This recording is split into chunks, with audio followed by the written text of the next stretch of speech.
Hello बच्चों, कैसे हैं आप लोग। Welcome back again. I hope सब मस्त हो गए, एंजॉय कर रहे होगे, साथ ही साथ फिजिक्स को भी एंजॉय कर रहे होगे। सो हम लोग का चैप्टर चल रहा है लॉज ऑफ मोशन। 3 लेक्चर्स हमारे ऑलरेडी हो चुके हैं। आज हम लोग 4th लेक्चर की बात करने वाले हैं। 4th लेक्चर से पहले हम लोग एक बार शॉर्ट इंट्रो लेते हैं कि हम लोग ने अभी तक क्या क्या पढ़ा है। हम लोग फोर्स की बात कर चुके, हम लोग इनर्शिया की बात कर चुके। We have studied Newton's first law, second law, third law, momentum, impulse, apparent weight in lift और equilibrium in concurrent forces. Last class के लास्ट लेक्चर का लास्ट टॉपिक था इक्विलिब्रियम ऑफ कॉन्करेंट फोर्सेस, और उसमें हम लोगों ने क्या क्या पढ़ा कि कॉन्करेंट फोर्सेस होते क्या बच्चा। वो फोर्सेस जो किसी सिंगल पॉइंट पे लाई कर रहे होते हैं, those forces are known as concurrent forces, और जब उनका नेट सम जीरो होता है then that condition is known as equilibrium. Right, इतना हमको पता है, और इतना अगर पता है तो हम आगे की क्लास पे, आगे के सब्जेक्ट पे मूव ऑन कर सकते हैं। ठीक है। सो आज की क्लास का हमारा ऑब्जेक्टिव क्या है, हमको पढ़ना है पहले इक्विलिब्रियम के बारे में, फिर हमको पढ़ना है फ्री बॉडी डायग्राम के बारे में। कहने को सिर्फ 2 टॉपिक है, और फ्रैंकली स्पीकिंग 2 भी नहीं है। इक्विलिब्रियम तो मैं 5 मिनट में वाइंड अप करने वाला हूँ, क्योंकि अब आप इक्विलिब्रियम के बारे में रफ चीज़ें जानते हो, बस उसको फिनिश करना है प्रॉपरली स्टाइल के साथ। उसके बाद हम लोग फ्री बॉडी डायग्राम के बारे में डिटेल में जानेंगे होता क्या है। Actually free body diagram is not a specific definition. Free body diagram is basically a concept, a tool which is used to handle numericals in a very well manner. ठीक है।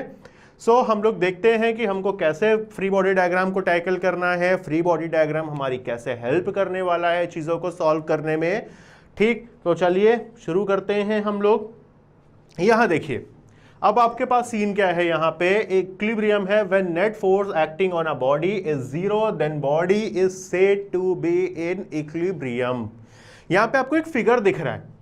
इस फिगर को देखिए, एक बंदा ये खड़ा है, एक बंदी खड़ी है यहां पे, और यहां पे इन लोग एक स्ट्रिंग, एक रोप को पकड़े हुए हैं। यही बात है। हम सबने टग ऑफ वॉर खेला होगा। टग ऑफ वॉर से नहीं समझ में आ रहा है तो उसके लिए ये फिगर हम लोग देख लेते हैं। अच्छा, इसमें थोड़ा सा कॉमन सेंस यूज करो। ये बताओ कि अगर ये बंदा मान लीजिए किसी फोर्स F1 से इस स्ट्रिंग को खींच रहा है, ठीक, ये बंदी किसी फोर्स F2 से इस स्ट्रिंग को खींच रही है, ठीक है, या मान लीजिए इसने फोर्स लगाया 10 न्यूटन का, इसने भी फोर्स लगाया 10 न्यूटन का, दोनों फोर्स आपस में इक्वल हैं। तो जरा बता सकते हो ये जो बेल लगी है ये कहां जाने वाली है। आपका आंसर होगा सर ये बेल कहीं नहीं जाएगी, क्योंकि जितने फोर्स से ये खींच रहा है उतने ही फोर्स से ये भी खींच रही है। तो एज अ रिजल्ट रस्सी एकदम तन जाएगी, और ये जो बेल है वो सेंटर पे ही टिकी रहेगी। ठीक, this is a condition of equilibrium. कैसे?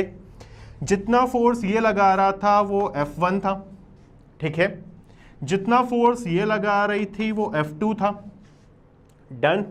ये दोनों फोर्सेस मैं बोल रहा हूं आपस में इक्वल है, मतलब जितना फोर्स ये बंदा लगा रहा है उतना ही फोर्स ये बंदी लगा रही है। जब दोनों फोर्स इक्वल होंगे तो बॉडी कहीं नहीं जाएगी। मतलब क्या हम इसको ये कह सकते हैं बेटा, F1 minus F2 is equals to 0, and this is a condition of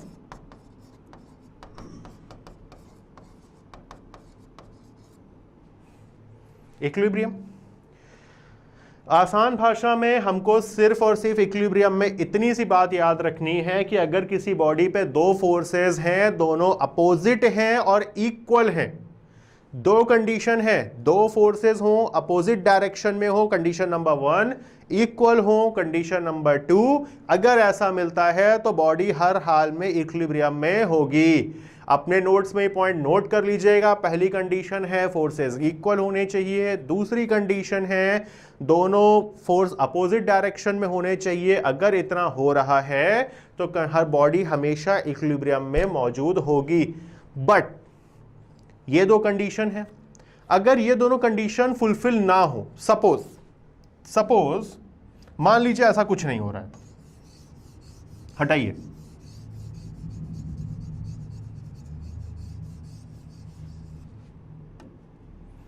मान लीजिए ऐसा कुछ नहीं है, इस बंदे ने जो फोर्स लगाया वो F1 है, इस बंदे ने जो फोर्स लगाया वो F2 है। अगर if F1 is greater than F2, इसने लगाने वाला फोर्स इसका ज्यादा है, तब बॉडी किधर की तरफ ये रस्सी मूव करेगी? ऑब्वियसली इसकी तरफ, ये बात हम सब जानते हैं।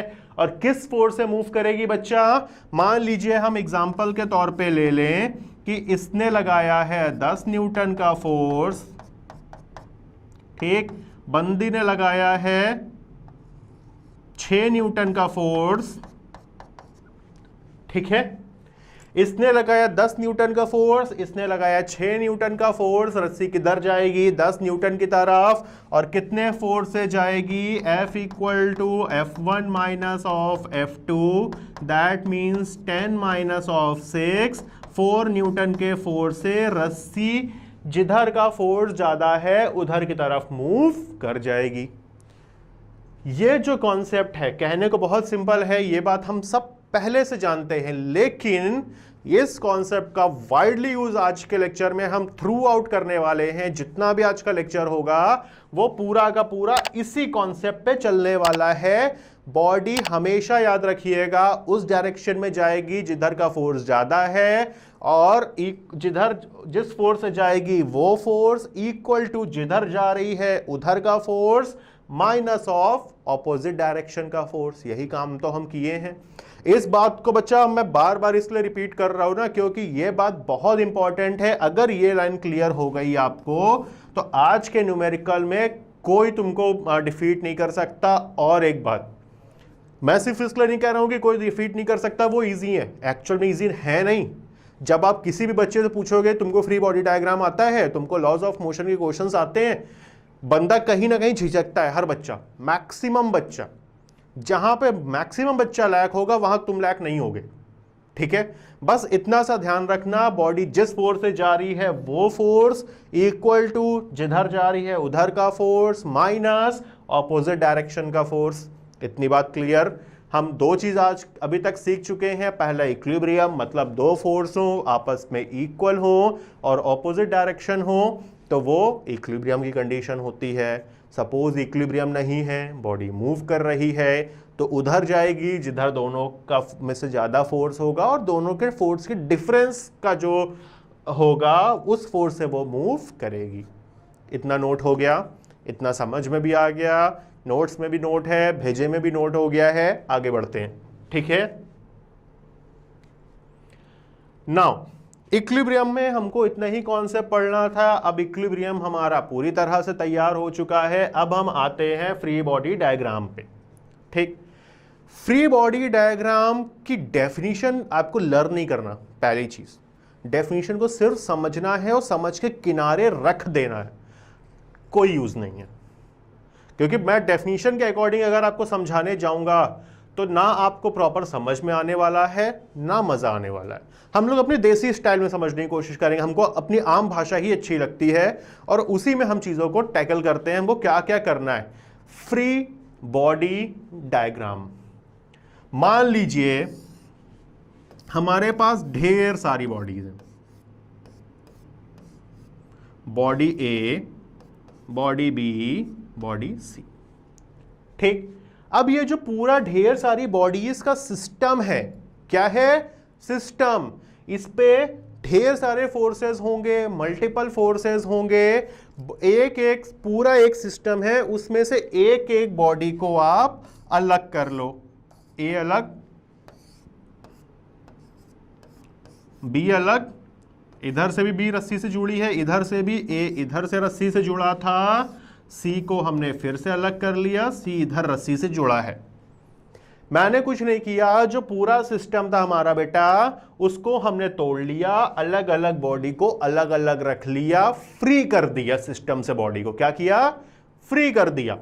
अब जब हमने सिस्टम को से बॉडी को फ्री कर दिया और इस पे लगने वाला अब जो भी फोर्स हम इस पे ड्रॉ करेंगे, मतलब ए बॉडी ए पे जो भी फोर्स लग रहा है वो यहां ड्रॉ करेंगे, बॉडी बी पे जो फोर्स लग रहा है वो इस पे ड्रॉ करेंगे, बॉडी सी पे जो फोर्स लग रहा है वो इस पे ड्रॉ करेंगे, and this is called free body diagram. फिलहाल इतना समझ में आया। बस 2-3 पॉइंट ध्यान रखना है आपको। कोई भी सिस्टम बॉडी का आएगा, उसमें से दोनों बॉडीज को, तीनों बॉडी, 4 बॉडी, 5 बॉडी, जितनी भी है उठा के अलग अलग रख लो। हर बॉडी पे अपना इंडिविजुअल फोर्सेस ड्रॉ करोगे, अलग अलग, किसी दूसरी बॉडी से उसको कोई मतलब नहीं है। तो जो वो फिगर बन के आता है उस फिगर को हम क्या बोलते हैं? Free body diagram. अब कम से कम कोई पूछे, आज की क्लास के बाद आप देख के बहुत चौड़े होके घूमो, हमको तो फ्री बॉडी डायग्राम आ गया, कोई पूछे बेटा होता क्या है, तो कम से कम इतना केपेबल हो कि ये बता सको। बहुत बच्चे होते फ्री बॉडी डायग्राम सर हमको आता है, पूछिए, मैं तो सिर्फ भैया होता क्या है ये बता दो। सर ये नहीं पता है होता क्या है, आता है बनाने। तो ऐसा काम नहीं करना ना, हमको हर चीज आनी चाहिए, हमको परफेक्शन आना चाहिए। परफेक्शन नहीं होगा तो मार्क्स कंप्लीट नहीं आएंगे, क्या फायदा पढ़ने का। ठीक है, सो इक्विलिब्रियम समझ चुके हम, फ्री बॉडी डायग्राम समझ चुके हम। अब हम इसको जितना भी आज कुछ हम सीखे हैं इसको जरा अप्लाई करने की कोशिश करते हैं, numerical based on free body diagram. ठीक है, सो CPP 10 classroom practice problem, last lecture तक हम 9 प्रॉब्लम्स को इस चैप्टर में डील कर चुके हैं। This is our 10th problem. आपके पास एक सिस्टम बॉडी का अवेलेबल है। यहाँ पे क्या है, एक पुली है, पुली समझते हो गिरनी जो कुएं के ऊपर लगाई जाती है जिससे पानी वानी खींचते हो घुमा के, वो पुली लगी है जिसका एक्सेलरेशन है a।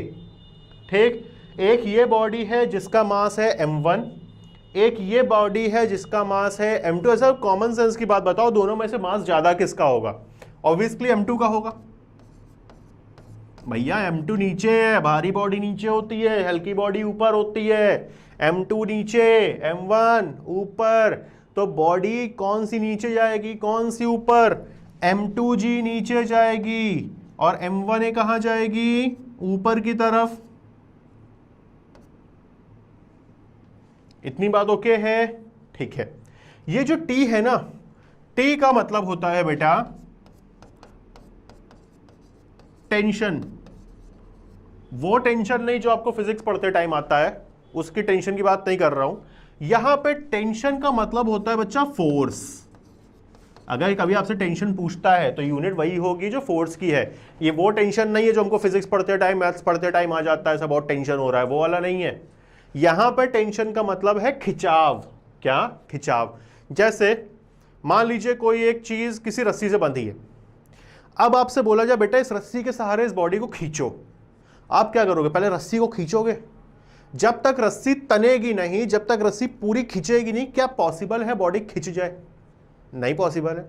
तो जो रस्सी, आपने कुछ फोर्स लगाया, रस्सी पूरी खिंच गई, तो जो रस्सी में खिंचाव आया आपके फोर्स लगाने की वजह से, दैट खिंचाव is called tension in string. जब फ्री बॉडी डायग्राम का क्वेश्चन आता है ना, तो दो ही चीज आपसे मैक्सिमम पूछता है, एक बॉडी का एक्सेलरेशन बता दो बेटा, दूसरा उस स्ट्रिंग में कितना टेंशन है वो फाइंड आउट करो। इस क्वेश्चन में हम लोग डिस्कस करेंगे कि हमें फ्री बॉडी डायग्राम और इक्विलिब्रियम के कॉन्सेप्ट को यूज करना कैसे।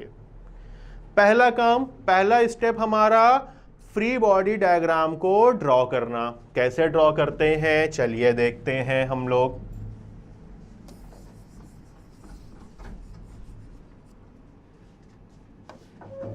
ठीक है, ड्रॉ कैसे होगा, लेट्स सी। अब यहां पे देखिए एक बॉडी है जिसका मास है m1। ठीक, फिगर देखिएगा, फिगर में बोल रहा है बच्चा बॉडी का वेट जो है वो डाउनवर्ड डायरेक्शन में है m1g। इससे एक स्ट्रिंग लगी है जिसमें टेंशन है T। इतना है। यहां एक देखिए बॉडी है जिसका मास है m2, इसका वेट नीचे की डायरेक्शन में है m2g और ऊपर स्ट्रिंग्स अटैच है जिसमें है टेंशन T। ये भी ओके। मैंने बोला बच्चा ये बॉडी भारी है, नीचे जाएगी, ये बॉडी हल्की है, ऊपर जाएगी, और ये बॉडी जब नीचे जा रही होगी, ये वाली बॉडी m2g वाली तो किस फोर्स से जाएगी? अगर किसी बॉडी का एक्सीलरेशन a है तो बॉडी मूव करती है तो किस फोर्स से मूव करती है? F इक्वल टू ma, यानी ये किस फोर्स से नीचे जा रही होगी? m2a। जब ये m2a फोर्स से नीचे जाएगी, ये बॉडी ऊपर जा रही है, किस फोर्स के साथ जाएगी? m1a। अभी हम लोग जब फ्री बॉडी डायग्राम और इक्विलिब्रियम पढ़ रहे थे, हमने क्या सीखा था, कैसे इक्वेशन को लिखते हैं? जिस फोर्स से जाएगी वो फोर्स इक्वल टू जिधर जाएगी उधर का फोर्स माइनस अपोजिट डायरेक्शन का फोर्स। यही सीखे थे ना। चलिए, जिस फोर्स से जाएगी वो फोर्स इक्वल टू जिधर जा रही है उधर का फोर्स। उधर फोर्स क्या है? Capital T, minus opposite direction का फोर्स क्या है? m1g। हमारी एक इक्वेशन कंप्लीट, सिंपल थी। सेम कॉन्सेप्ट यहां अप्लाई करते हैं। जिस फोर्स से जाएगा वो फोर्स इक्वल टू जिधर जाएगा उधर का फोर्स। बॉडी नीचे जा रही है, नीचे फोर्स कितना है? m2g, माइनस अपोजिट डायरेक्शन का फोर्स। अपोजिट डायरेक्शन में कितना फोर्स है बच्चा? Capital T. Equation number 2। दो इक्वेशन मिली, m1a equal to T minus m1g। दूसरी इक्वेशन मिली m2a equal to m2g minus T. हमको a और t की वैल्यू चाहिए। थोड़ा सा कॉमन सेंस लगाओ, क्या जुगाड़ बैठाया जाए। अगर इक्वेशन नंबर 1 और 2 को ऐड कर दें तो दोनों इक्वेशन में से टी कैंसिल हो जाएगा। चेक किया जाए, चलिए देखते हैं।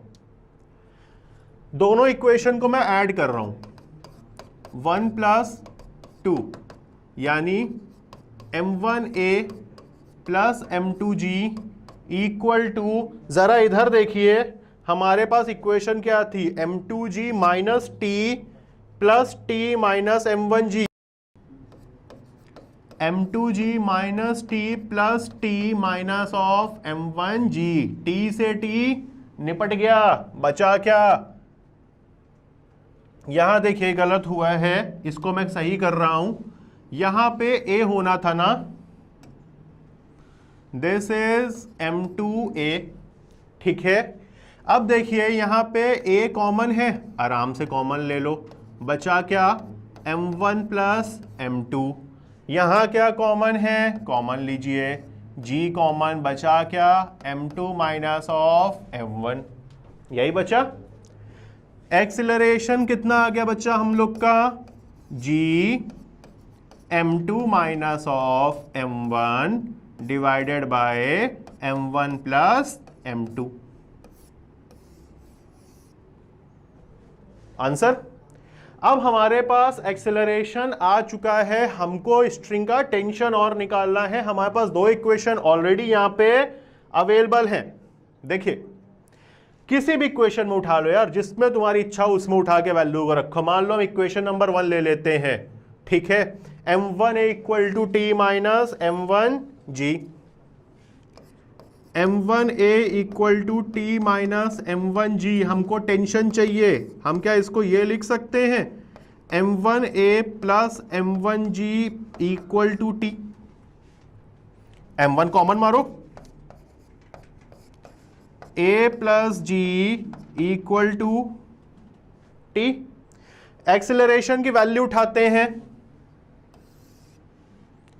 एक्सेलरेशन की वैल्यू क्या है? g m2 minus m1 upon m1 plus m2।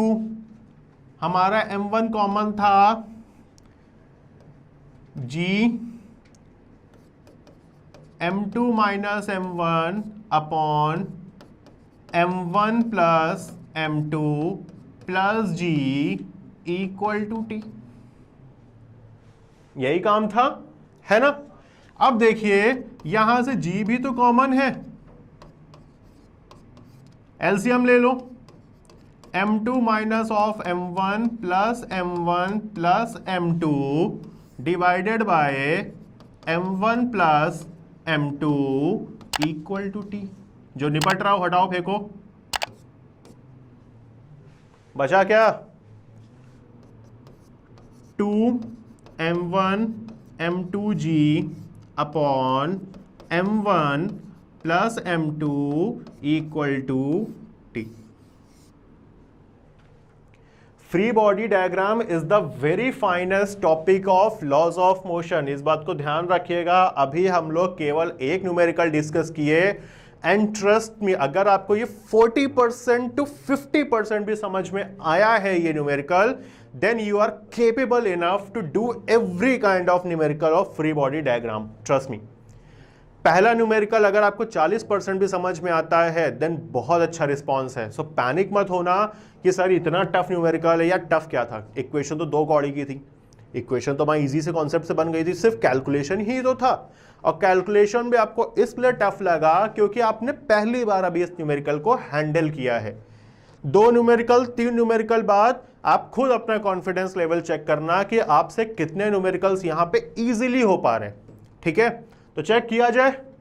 पहला न्यूमेरिकल ये है हमारा, समझ में आ चुका है। अब हम लोग दूसरे पे स्विच करते हैं और चेक करेंगे कि हम कितने केपेबल हैं। थोड़ा सा चेंज किया, पुली हटा के एक प्लेन ले लिया। ठीक, प्लेन पे क्या किया, हमारे पास ये फिगर गिवन है, मासेस गिवन है 10 किलो 20 किलो, एक्सेलरेशन वगैरह पूछा गया। इक्वेशन लिखनी है, फ्री बॉडी डायग्राम बनाना है। फ्री बॉडी डायग्राम के लिए हम क्या करते हैं, पहला काम हमारा क्या है बच्चा, दोनों मासेस को अलग अलग लिखो, दोनों बॉडीज को, यही काम है, कर लिया। इस पे टेंशन कितना, T, कुछ नहीं किया है, जो फिगर में है वही काम किया है। इस पे टेंशन कितना, T। एक बात ध्यान रखना बेटा, एक स्ट्रिंग में केवल एक ही टेंशन होगा। It can not be possible कि आप इसके लिए यहां पर टेंशन T1 ले लो, इसके लिए यहां पर टेंशन T2 ले लो। नहीं, टेंशन के साथ 2 ही चीज आपको ध्यान रखनी है, पॉइंट अपने नोट्स में नोट करते रहिएगा। एक स्ट्रिंग में केवल एक ही टेंशन पॉसिबल है। पॉइंट नंबर 2, इस जो टेंशन होगा वो हमेशा बॉडी की तरफ पीठ करके बैठेगा। जैसे बॉडी ये है, ठीक, अब बॉडी अगर ये है तो टेंशन देखो इसके अपोजिट में ड्रॉ किया है मैंने। यहां पे देखो बॉडी ये है तो इसके अपोजिट टेंशन ड्रॉ किया है। नोट्स में 2 पॉइंट लिखिएगा आप। पहला, एक स्ट्रिंग में केवल एक ही टेंशन होगा, एक स्ट्रिंग में एक से ज्यादा टेंशन पॉसिबल नहीं है। पॉइंट नंबर 2, स्ट्रिंग में जो टेंशन है वो हमेशा बॉडी की तरफ पीठ करके बैठेगा। क्लियर, इतनी बात ओके। अब यहां देखो, M2 को खींचा जा रहा है, मान लीजिए फोर्स F से, फोर्स की वैल्यू गिवन है, ठीक है, वो बात अलग है।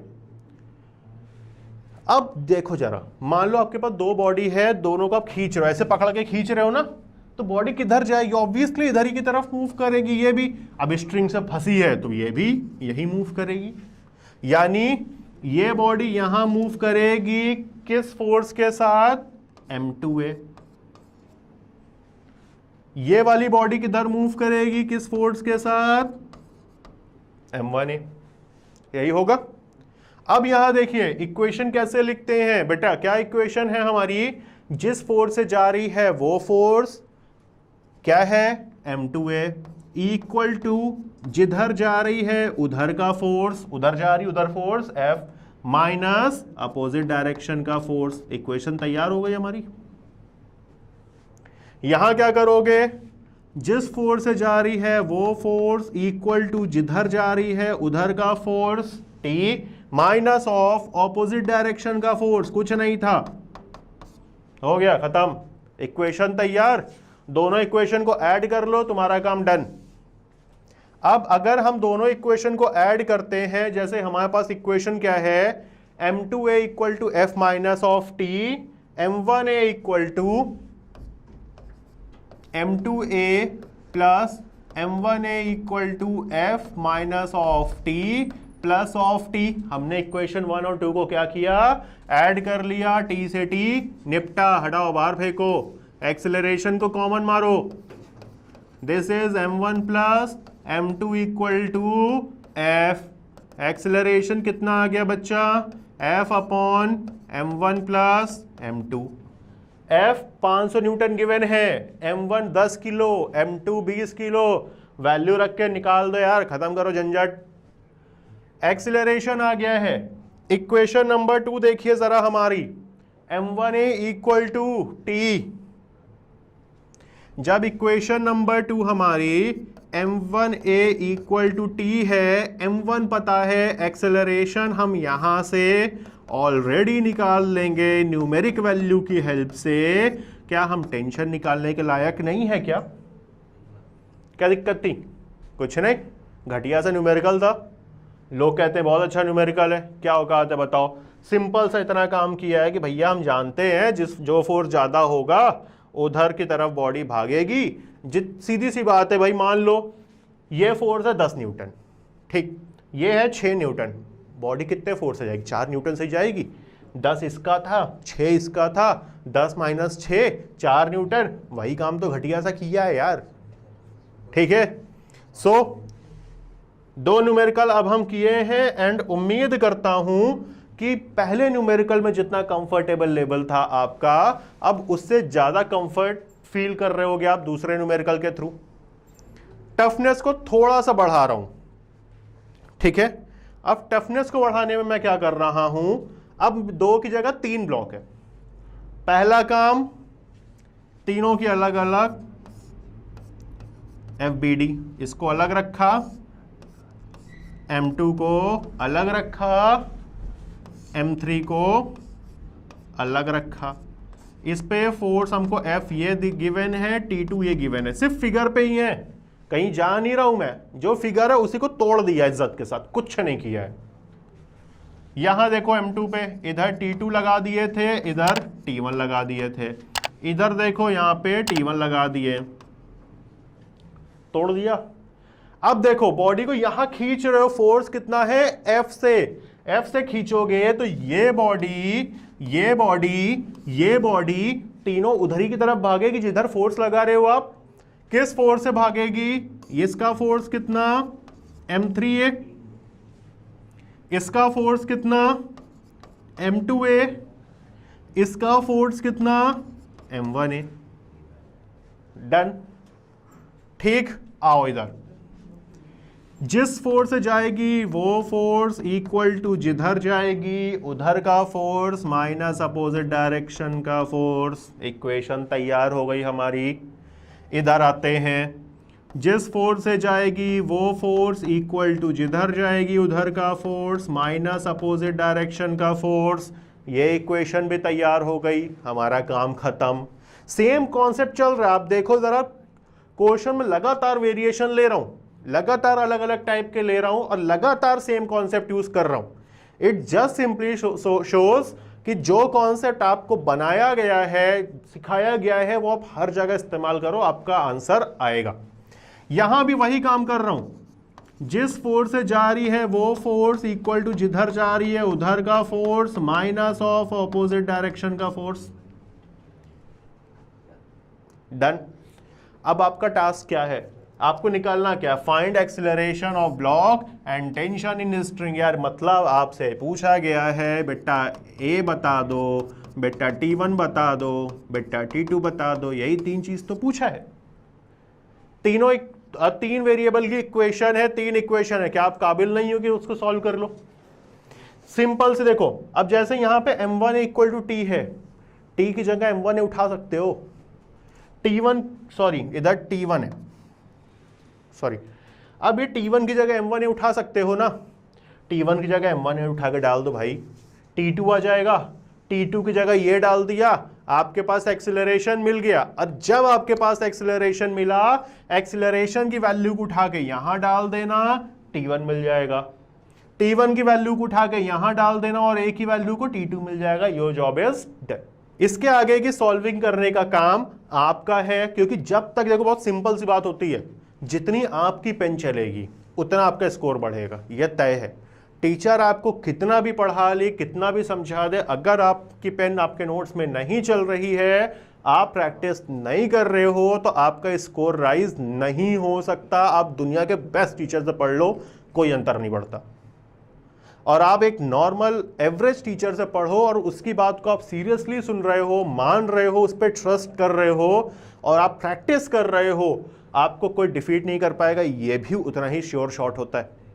ठीक है, सो जो पढ़े हो उस पर रिलाय करो, भरोसा करो और उस कॉन्सेप्ट के बिहाफ पे आप प्रैक्टिस करो। आई एम श्योर आपका किसी भी बुक का कोई भी क्वेश्चन होगा।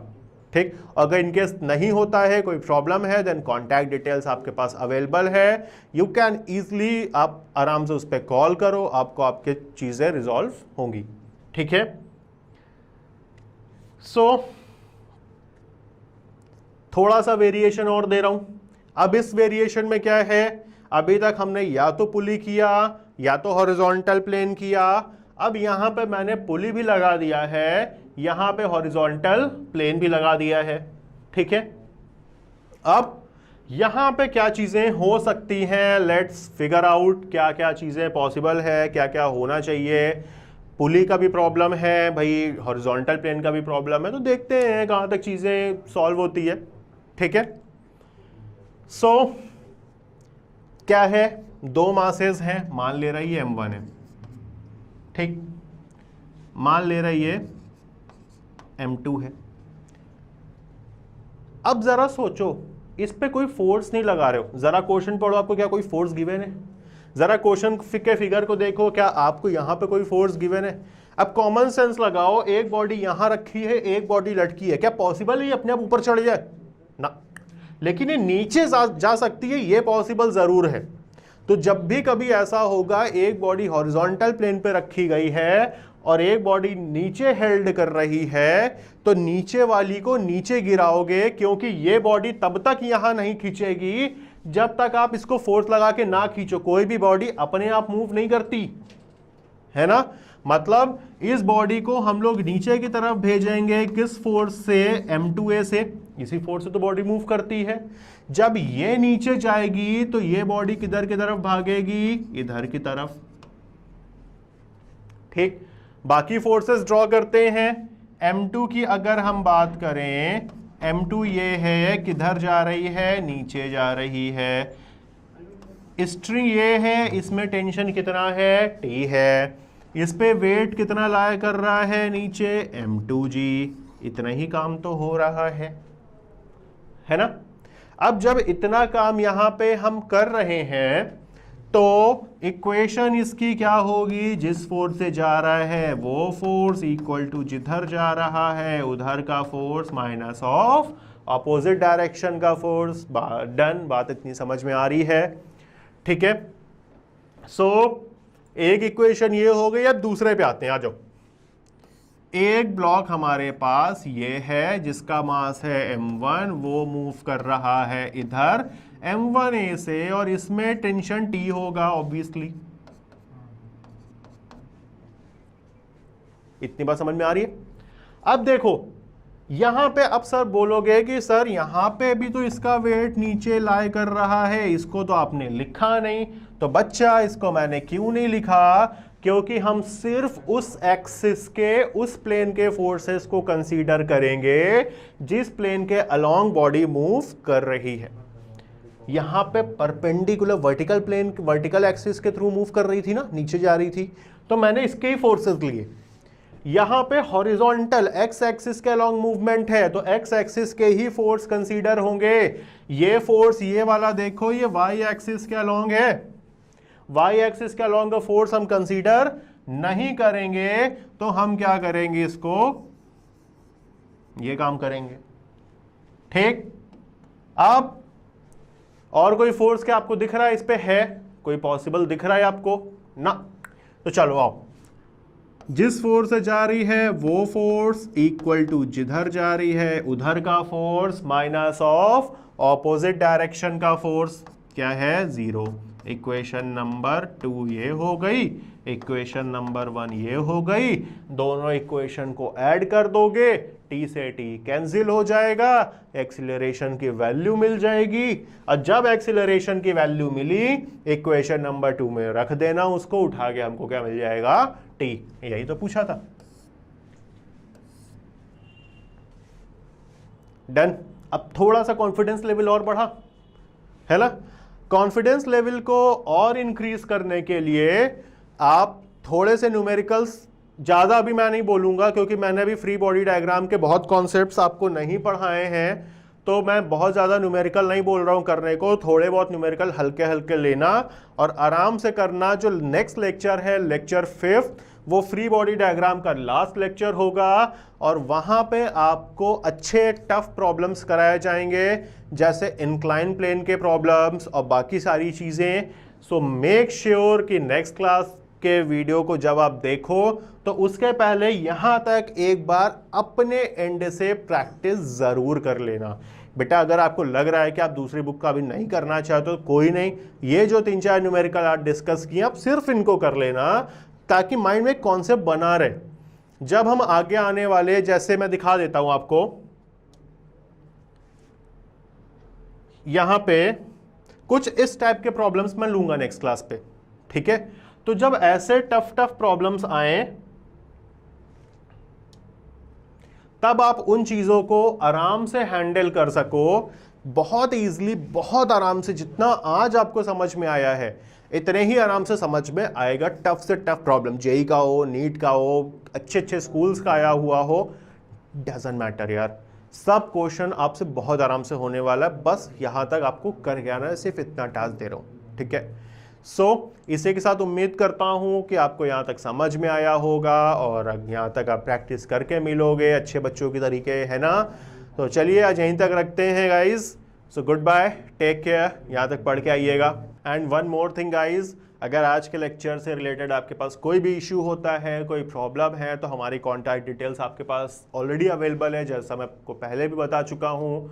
बट जो आज पहला लेक्चर देख रहे हैं, जिनके पास नई डिटेल्स अवेलेबल है, आपके पास स्क्रीन पर डिटेल्स मौजूद हैं, आप इजीली इन पे गो थ्रू कर सकते हैं, आपको आपकी क्यूरीज रिजॉल्व हो जाएंगी, ठीक है।